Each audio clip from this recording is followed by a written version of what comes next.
do a number of more traditional cyber attacks, which we did identify and notify the campaigns that they were trying to hack into them, but we were slow at identifying the type of new information operations. Swapping out his signature gray t-shirt and jeans for a suit, Zuckerberg remained stoic, sitting calmly for nearly 5 hours. We've seen the apology tours before. Your user agreement sucks. The 2 days of congressional hearings called as a result of that controversial Cambridge Analytica data breach. Is Facebook keeping track of your phone calls and your text messages? Many now questioning whether their information is truly safe on the social network. Cambridge Analytica reportedly breached the profiles of tens of millions of users. The millennial billionaire first arrived in Washington on Monday, meeting privately with lawmakers and dodging questions from reporters. Mr. Zuckerberg, are you doing enough to protect your users? This week, 87 million Facebook users are receiving a notice on their feeds, informing them their personal data was shared with the political consulting firm. During the hearing, Zuckerberg took personal responsibility for the social network's failure to safeguard users' privacy. That was a big mistake, and it was my mistake, and I'm sorry. I started Facebook, I run it, and I'm responsible for what happens here. I think Mark Zuckerberg's going to sleep a lot better tonight than he did last night. He came in sounding well prepared, knowledgeable. He certainly owned up to his mistakes, which is an important thing to do. Zuckerberg admitting Facebook has been used to spread fake news and hate speech. It's clear now that we didn't do enough to prevent these tools from being used for harm as well. There are a great many Americans who I think are deeply concerned that Facebook and other tech companies are engaged in a pervasive pattern of bias and political censorship. There have been numerous instances with Facebook. In May of 2016, Gizmodo reported that Facebook had purposely and routinely suppressed conservative stories from trending news, including stories about CPAC, including stories about Mitt Romney, including stories about Glenn Beck. To a great many Americans, that appears to be a pervasive pattern of political bias. Do you agree with that assessment? Senator, let me say a few things about this. First, I understand where that concern is coming from because Facebook and the tech industry are located in Silicon Valley, which is an extremely left-leaning place. This is actually a concern that I have and that I try to root out in the company, is making sure that we don't have any bias in the work that we do.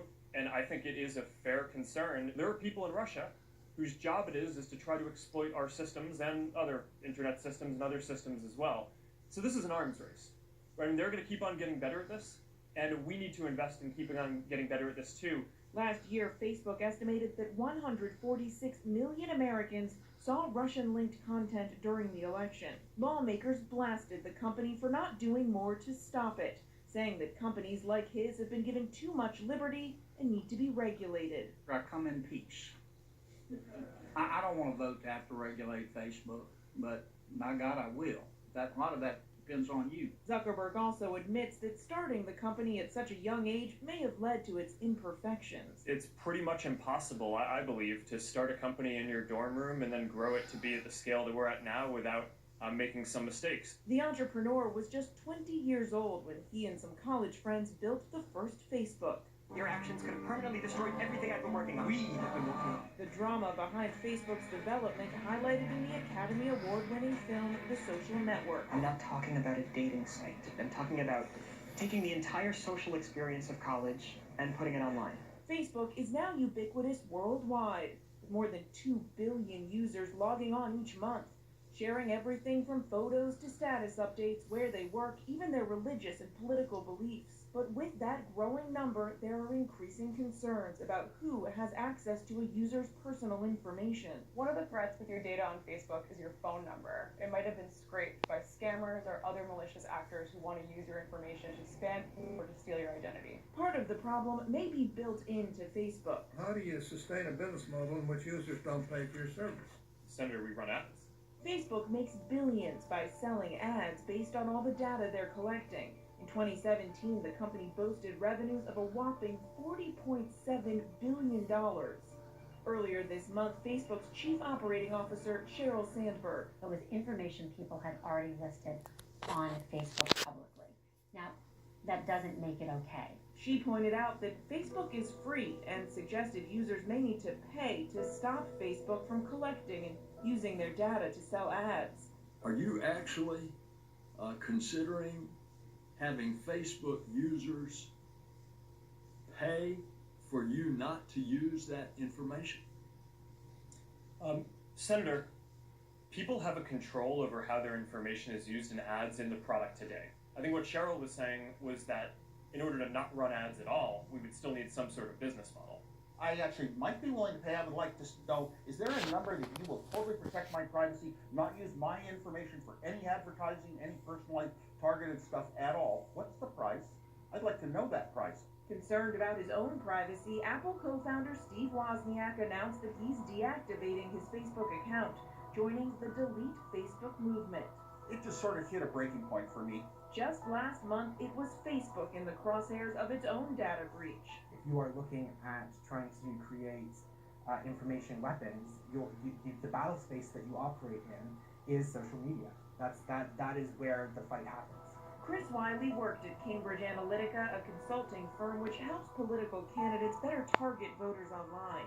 Wiley claims that in the summer of 2014, Cambridge Analytica used a third party to take data from the Facebook accounts of roughly 87 million Americans. Weaponizing the internet. Weaponizing the internet, absolutely. 2 years later, Cambridge Analytica went on to work for the Trump campaign, but says it never used that data in question. The campaign itself denies using Cambridge Analytica, saying it relied on information from the RNC. Cambridge Analytica has denied any wrongdoing. Why didn't Facebook ban Cambridge in 2015? Why'd you wait? So this is clearly one of the questions that I asked our team as soon as I learned about this is why did we wait until we found out about the reports last month to ban them? But for those whose data has already been compromised, the breach may have far-reaching consequences.